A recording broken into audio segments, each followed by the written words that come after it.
Tuh kan gini kan. Di sana ada. Sana aja.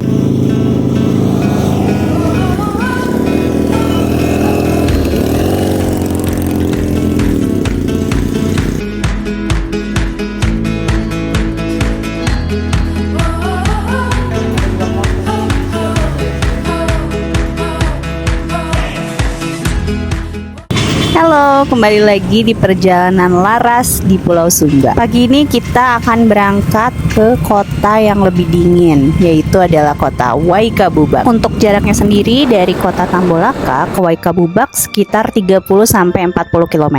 Jadi mungkin akan sekitar 1-1,5 jam. Nah, di tengah perjalanan di Wendewa Barat nih kita menemukan pemandangan yang indah sekali. Di perjalanan menuju kota selanjutnya ada pemandangan bagus banget. Di sini seperti perbukitan.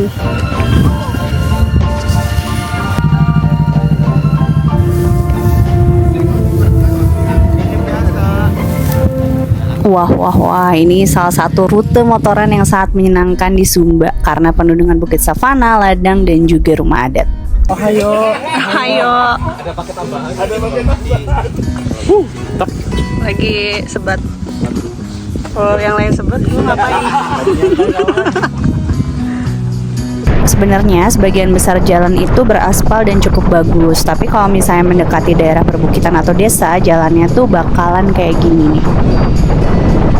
Akhirnya kita sudah mendekati kota tujuan, tapi sebelum itu kita makan siang dulu. Restoran ini tuh kalau dari depan kayak rumah biasa, jadi kalian nggak akan ngira kalau dari luar ini adalah restoran. Nah, jadi dari parkiran ini kalian masuk lagi ke lorong, jalan sedikit, nanti ada pintu, baru ini kelihatan restorannya. Sumpah nggak bakal ngira sih ada restoran kayak gini di balik rumah biasa itu ya. Dan pemandangannya juga oke banget, makanannya enak, buah-buahan banyak, terus minumannya juga semuanya seger di sini. Oke, let's go, kita lanjutkan lagi perjalanan.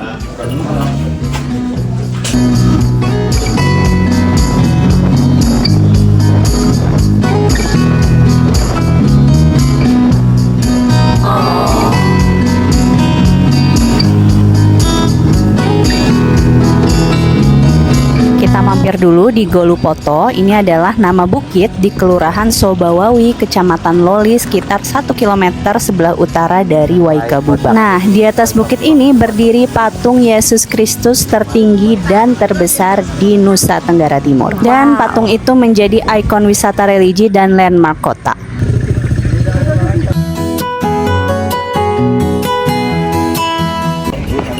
Oke, sekarang kita ada di Wekacura. Dari parkiran cuma jalan bentar lewat pematang sawah. Terus nemu ini air terjun kecil yang airnya jernih. Terus cuacanya adem banget di sini. Di sini tuh nggak begitu rame dan bisa banget buat duduk-duduk santai atau mau nyebur dikit atau sekedar lepas penat. Tampung kosong. Oke, setelah beres dari Wekacura, kita lanjut lagi mau isi bensin dulu untuk perjalanan kita di hari berikutnya. Sekarang kami sudah ada di kota Waikabubak, kota kecil yang jadi ibu kota Sumba Barat. Suhu di sini sejuk, kalau pagi bisa sekitar 17 derajat, kalau di siang hari itu sekitar 30 derajatan. Nah, yang bikin kota ini spesial, budaya Marapunya masih kental, jadi banyak kampung adat di sekitar sini, kayak contohnya Kampung Tarung. Kota ini wajib masuk list kalian sih kalau misalnya mau datang ke Pulau Sumba.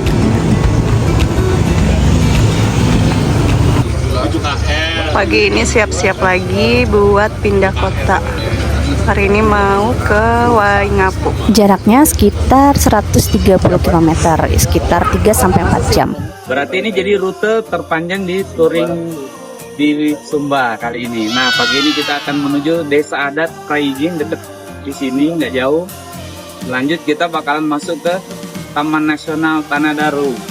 Ini menjadi transisi dari hutan yang lebat tiba-tiba berubah menjadi padang savana, setelah itu menuju setengah perjalanan menuju Waingapu. Nah, jadi dalam perjalanan mudah-mudahan cuacanya cerah, tapi andai kata skenario-nya berubah jadi cuaca mendung, karena jarang ada warung, nanti kalau memang mau pakai jas hujan pas hujan kita berhenti aja nanti.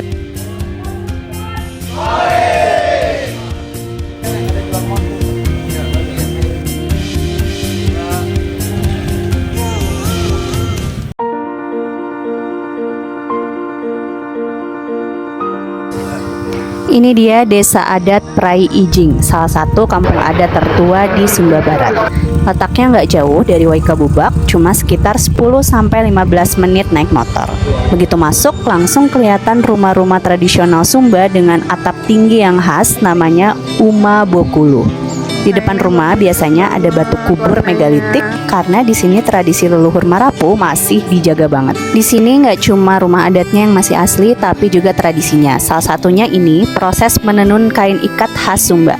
Hampir semua ibu-ibu di sini masih ngerjainnya pakai tangan dan mulai muter benang, ikat motif sampai pewarnaan alami.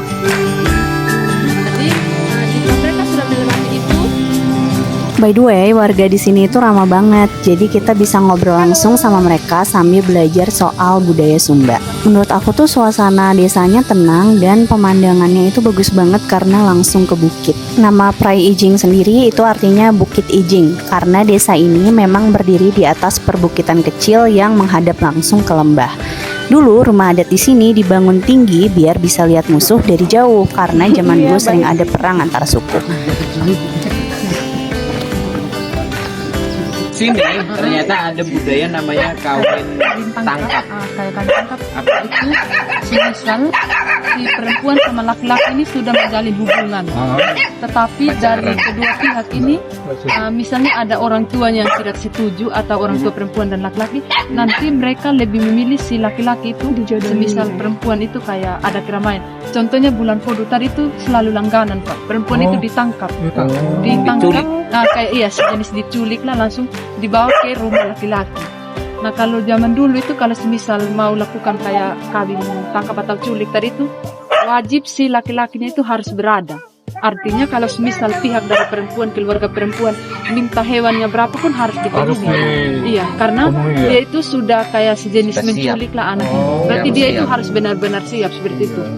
Dan juga dulu kami di sini itu ada, bukan dulu, sekarang juga masih ada anak, misalnya anak perempuan, anak laki-laki saya dan anak dari saudara laki-laki saya, anak perempuan itu wajib dinikahkan seperti itu. Jadi itu untuk dijodohkan, itu kayak namanya di sini kayak sepupu. Kalau kami di sini bahasa Lokan itu angleba, artinya itu untuk menjaga, kayak menjaga garis keturunan lah seperti itu. Jadi ikatan keluarga itu agar tetap ada seperti itu. Sekarang kami ada di Taman Nasional Manupe Tanah Daru, salah satu taman nasional di Sumba yang belum banyak orang tahu. Luasnya tuh hampir 90.000 hektar dan terbentang dari perbukitan sampai ke garis pantai.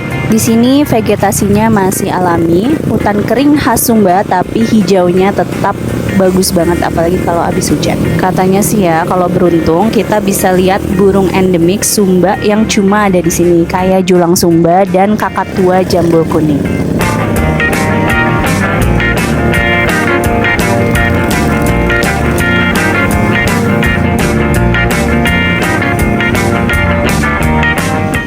Ini dia Bukit Wairinding. Begitu sampai sini rasanya kayak masuk ke dunia dongeng.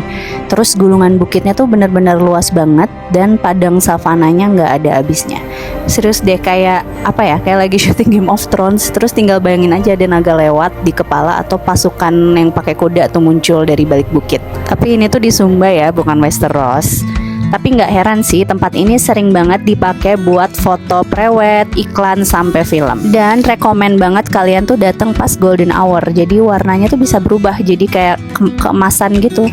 Kalau kalian lagi beruntung, kalian bisa lihat kuda-kuda liar lewat dari kejauhan. Sekian perjalanan hari ini. Jangan lupa like, komen, atau share kalau kalian suka. Dan kita ketemu lagi di part 3. Bye!